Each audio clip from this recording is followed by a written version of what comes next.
Right behind him, Joe Nemechek. His car was terrible early. Very, very loose for Joe Nemechek. He went 2 rounds down the track bar. They also made a wedge adjustment, and now they're out on the track running a lot better right now. Bill? Marty Sterling Marlin stopped on lap 40. In car 40, they adjusted the left side tires, added some gas, took the rubber out of the left rear tire. He was in 17th then, hanging around the same spot now, tight on the exit. As for the 8 of Dale Earnhardt Jr., well, let's let them tell the story. I want to go in the corner harder and wider out. I want to stay out longer so I can make the middle quicker, but I can't because it's so loose in. If I could drive it in far straight, but then it pushes real bad in the middle. It's just like diving in the corner. Dale Earnhardt Jr. is fighting to get a handle on these tires. He has trouble at this track. Obviously, also had trouble earlier this year at Las Vegas. Marty? Matt Kenseth with those 4 fresh tires that he got on lap 39, trying to make his way through the field. The car has just been a little bit tight all afternoon. Matt has run very well at this racetrack. He told the guys on that last run, fix me here, and we can make some progress. Matt?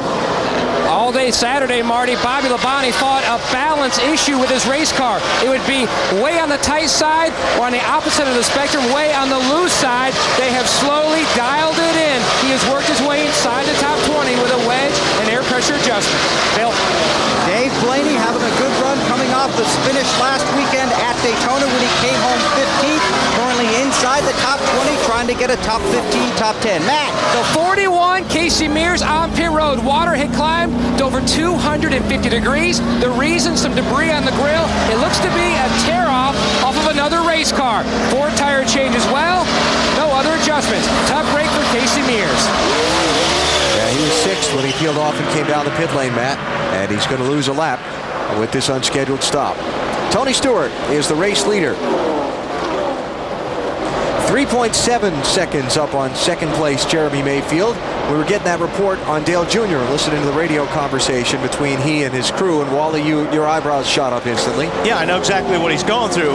What he's going through is when you go down the straightaway, you want to stay way up against the wall and arc the car in. So watch as we go down into turn 1 here. We're in the tri-oval. We want to go to turn 1.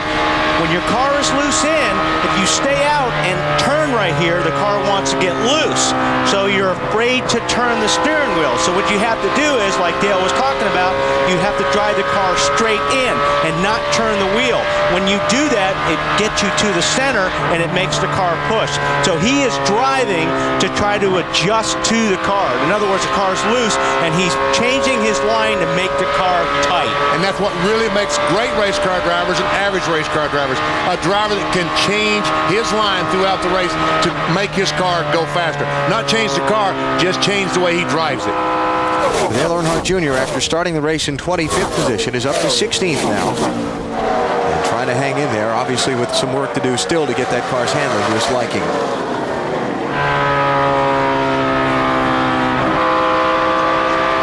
These kind of racetracks, the tracks that are not the super high banked speedways, they've kind of been the struggle for Dale Earnhardt Jr. and his team this year. They continue to work to try and perfect their setup on these tracks. And they've gone to Kentucky Speedway for 4 straight weeks testing, trying to get better for here. Because if you remember at Las Vegas, they were awful, and they knew they had a lot of work to do.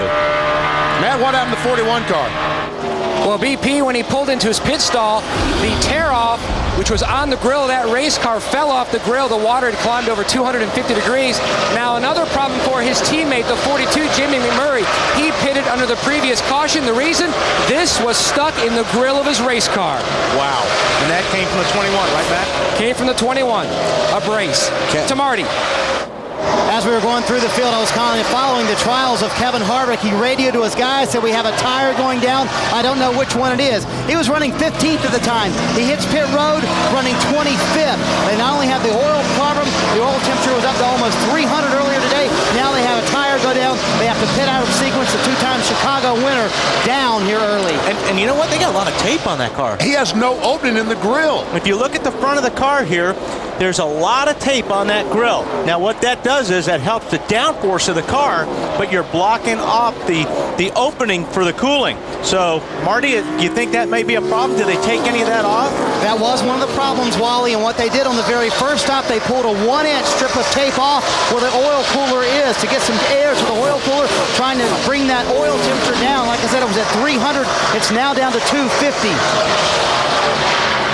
All right, so we'll continue to follow Kevin Harvick, another one of those drivers toward the backside of the top 10 in the championship standings who have had troubles today. Ryan Newman and Kurt Busch already in the garage area with troubles. Check it out right now. After Harvick makes that unscheduled stop, Casey Kane has moved to within 6 points of 10th. Mayfield only 37 back. Mark Martin only 65 out of 10th. And Casey Kane was 111 points from 10th place starting today's race.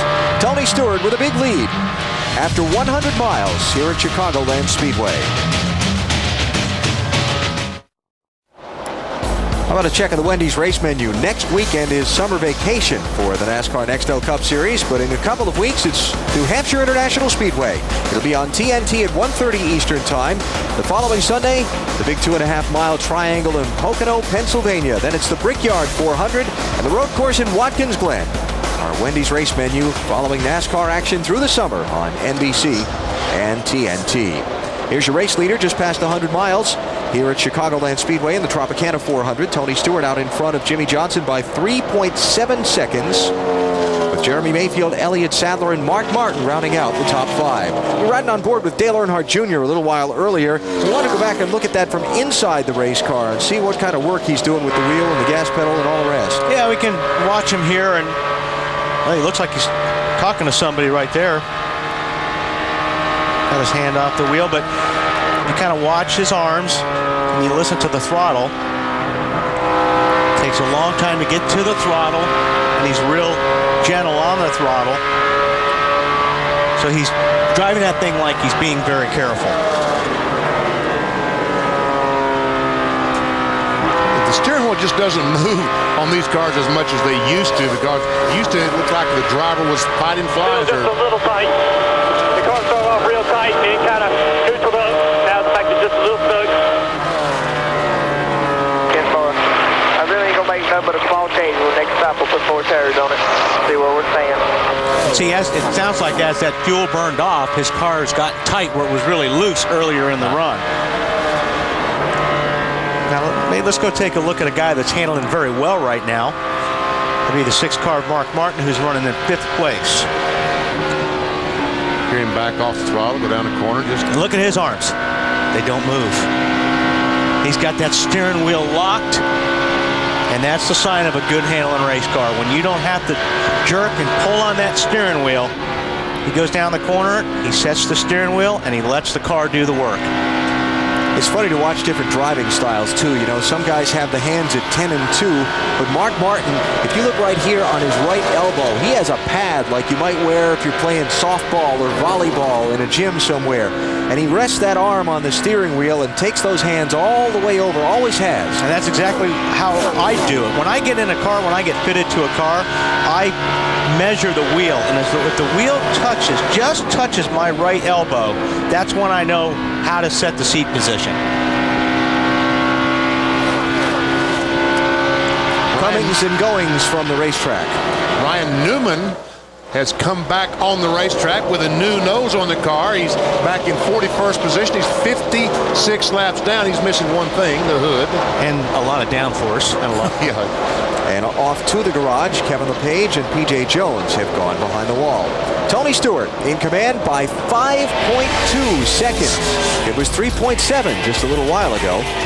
You're watching NASCAR on NBC. Chicagoland Speedway in Joliet, Illinois, where the Nextel Cup Series hits the halfway mark this afternoon. 400 miles on this track, the 18th race of the season. They have been door to door throughout the race. Some interesting changes up front, but Alan, there's been some trouble on the track and guys coming to pit road. Yeah, how about the 3rd place car, Bill? Jeremy Mayfield dropping off the pace. It's coming in here at lap 82, Marty. Well, remember, Alan, he's out of sequence with everyone else, so he's going to take 4 tires and fuel here. They pitted for fuel only, so this is the first time Mayfield has changed tires his entire race. His car is just a little bit tight, a little slow on the left side, pitting under green flag here at Chicago. Yep, the jack man had a little bit of trouble there. He turned the handle on the jack to let the car down, and it didn't work. And he had to do it again, and that just cost a lot of time as Jeff Gordon now comes on pit road in the 24 car. These would be the 10 cars or so that did not pit at lap 40 when a lot of the other front runners did. It's been 63 laps for Mayfield, now 64 for Gordon since the pit stops, plus the few laps of caution we had in there. So Jeff Gordon is in under the green. That means we should expect to see Tony Stewart in very shortly. And in fact, here he comes now. Bill, here's Jeff Gordon to you. Making the trip down pit road, Alan. Last radio transmission, I'm just hanging on. He was afraid he was going to knock the wall down in 1 and 2. They told him, do the best you can. We'll get you in here when possible. 4 tires, rubber out of the right rear on this start. On this stop, they started the race with rubbers in the right rear and the left rear. That makes the car more adjustable. That's the story of the 24. Tony Stewart gave up a 3.5-second lead on pit road for a scheduled stop. No adjustments for the 20 car. Tony said the car is settling in nicely. Good pit stop. Jimmy Johnson peeling off of turn number 4. Johnson just led a lap, so he collects 5 bonus points toward the Nextel Cup Championship. Elliott Sadler follows him onto the pit lane. Marty?